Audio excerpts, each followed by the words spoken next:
Chapter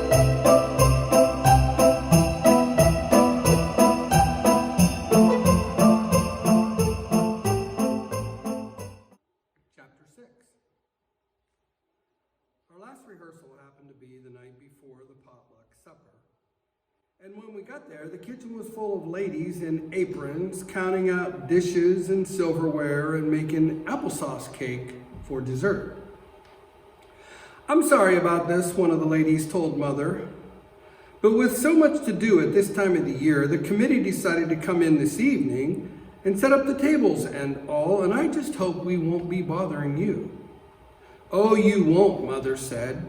"We won't be in the kitchen. You won't even know we're here." Mother was wrong. Everybody in that end of the town knew that we were there before the evening was over. "Now, this is going to be a dress rehearsal," Mother told all of us, and right away 3 or 4 baby angels began hollering that they forgot their wings. Half of the angel choir had forgotten their robes, and Hobie Carmichael said he didn't have any kind of a costume. "Well, wear your father's bathrobe," Charlie told him. "That's what I do." "Well, he doesn't have a bathrobe." "Well, what does he hang around the house in?" "His underwear," Hobie said. I looked at Alice Wendelkin to see if she was going to write that down on her pad of paper. But Alice was standing all by herself in a corner, patting her hair. Her hair was all washed and curled, and her robe was clean and pressed. She had even put Vaseline on her eyelids so that they would shine in the candlelight, and everyone would say, "Well, who is that lovely girl in the angel choir? Why, isn't that Mary?" I guess Alice was afraid to move for fear she might spoil herself. "Well, don't worry about your wings," Mother said. "The main point of this dress rehearsal isn't the costumes. The main point is to go right straight through without stopping at all. And that's what we are going to do. Just as if we were doing it for the whole congregation. I'm going to sit in the back of the church, and I'm going to be the audience." It didn't work out that way. The baby angels came in at the wrong place and had to go back out again. And a whole gang of shepherds didn't come in at all for fear of Gladys. Imogene couldn't find the baby Jesus doll and wrapped up a great big flower vase in a blanket and then dropped it on Ralph's foot. And half of the angel choir sang "Away in the Manger" while the other half sang "O Little Town of Bethlehem." So we had to start all over a lot. "I've got the baby here," Imogene barked at the wise men. "Don't touch him. I named him Jesus." "No, no, no." Mother came flying up the aisle. "Now, Imogene, you know you're not supposed to say anything. Nobody says anything in our pageant except the angel of the Lord and the choir singing carols.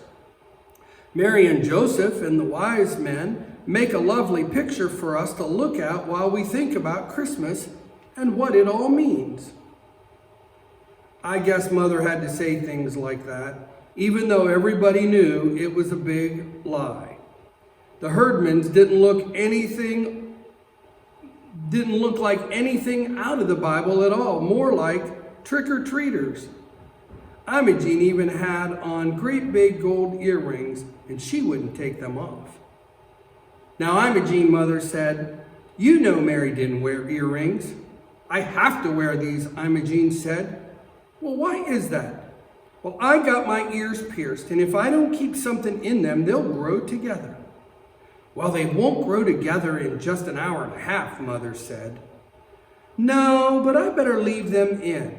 Imogene pulled on her earrings, which made you shudder. It was like looking at pictures in National Geographic of natives with their ears stretched all the way to their shoulders. "What did the doctor say about leaving something in them?" Mother said. "What doctor?" "Well, who pierced your ears?"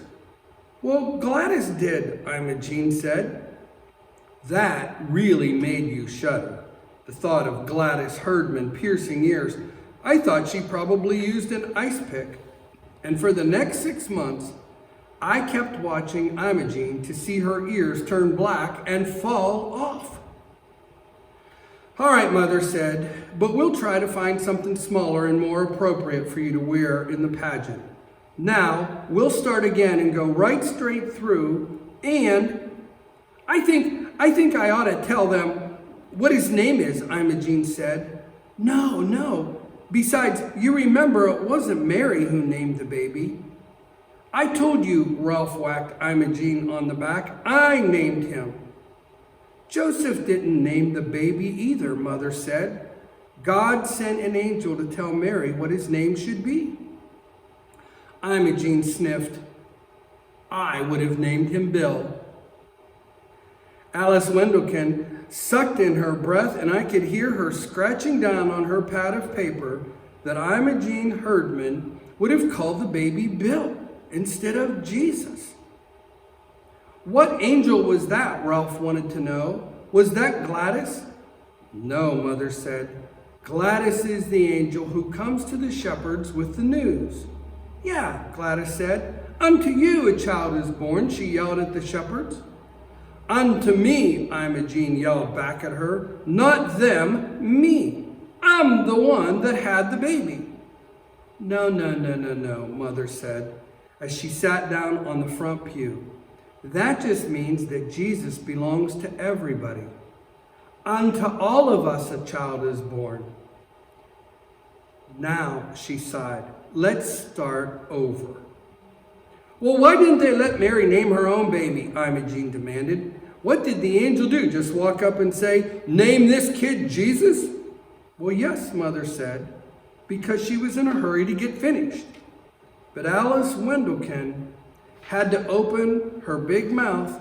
I know what the angel said, Alice piped up. She said, his name shall be called Wonderful, Counselor, Mighty God, Everlasting Father, the Prince of Peace. Well, I could have hit her. My God, Imogene said, he'd never get out of the first grade if he had to write all of that down. There was a big crash at the back of the church as if somebody had dropped all the collection plates. But it wasn't the collection plates. It was Mrs. Hopkins, the minister's wife, dropping a whole tray of silverware. Oh, I'm so sorry, she said. I was just passing by and I thought I'd take a peek in. Would you like to sit down and watch the rehearsal? Mother said. No. Mrs. Hopkins couldn't seem to take her eyes off of Imogene. I'd better go check on the applesauce cake. You didn't have to say that, I told Alice. All that about wonderful, everlasting Father and all of that.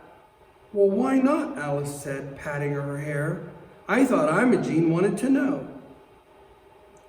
By that time, everyone was hot and tired, and most of the baby angels had to go to the bathroom. So Mother said that we would take a 5-minute recess. And then we'll start over, she said, looking at a sort of hopeless way, and go right straight through without stopping, won't we? Well, we never did get to go right straight through. The 5-minute recess was a big mistake because it stretched to 15 minutes. And Imogene spent the whole time smoking cigars in the ladies' room. Then Mrs. Homer McCarthy went to the ladies' room and opened up the door and smelled something very funny and saw some smoke, and she ran right to the church office and called the fire department. We were singing "Angels We Have Heard on High" when what we heard was the fire engine pulling up on the lawn of the church with its sirens blaring and the red lights flashing. The firemen hurried in and made all of us go outside, and they dragged a big hose in the front door, and they went looking for a fire to put out. Well, the street was full of baby angels crying and shepherds climbing all over the fire truck and the firemen, and all the ladies on the potluck committee, and the neighbors who came to see what was happening going on, and Reverend Hopkins, who ran over from the parsonage in his pajamas and his woolly bathrobe. Nobody knew what happened, including the Herdmans. But I guess they figured that whatever it was, they had done it. And so they left.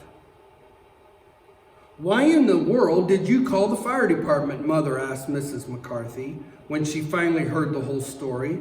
"Well, because the ladies' room was full of thick smoke." "Well, it couldn't have been," Mother said. "You just got excited. Didn't you know it was cigar smoke?" Mrs. McCarthy stared at her. "No, I didn't. I didn't expect to find cigar smoke in the ladies' room of the church." And she whirled around and she marched back to the kitchen. But by that time, the kitchen was fuller of smoke than the ladies' room because everybody was milling around the street. And while they were, all the applesauce cake burned up. Of course, the ladies on the potluck committee were mad about that. Mrs. McCarthy was mad, and Alice said her mother would be good and mad when she heard about it. Most of the baby angels' mothers were mad because they couldn't find out what had happened. And somebody said Mrs. Hopkins was mad because Reverend Hopkins was running around the streets in his pajamas. It turned out to be the one great big sinful thing Alice kept hoping for. Mrs. Wendelken read Alice's notes, got on the telephone that very night, and called up everybody she could think of in the Ladies' Aid and in the Women's Society, and she called most of the Flower Committee and all of the Sunday school teachers and even Reverend Hopkins. Reverend Hopkins came to see Mother. "I can't make heads nor tails of this," he said. "Some people say they set fire to the ladies' room. Some people said they set fire to the kitchen. One lady told me that Imogene threw a flower pot at Ralph. Mrs. Wendelken says all they do is talk about sex and underwear." No, that was Hobie Carmichael," Mother said, "talking about underwear, and they didn't set fire to anything. The only fire was in the kitchen where the potluck committee let their applesauce cake burn up." "Well," Reverend Hopkins looked unhappy. "The whole church is in an uproar. Do you think we should call off the pageant?" "Certainly not," Mother said. By that time she was mad too. "Why, it's going to be the very best Christmas pageant we've ever had." Of all the lies that she'd told so far, that was the biggest. But you had to admire her. It was like General Custer saying, "Bring on the Indians." "Well, maybe so," Reverend Hopkins said. "I'm just afraid that no one will come to see it." But he was wrong. Everybody came. Everybody came to see what the Herdmans would do.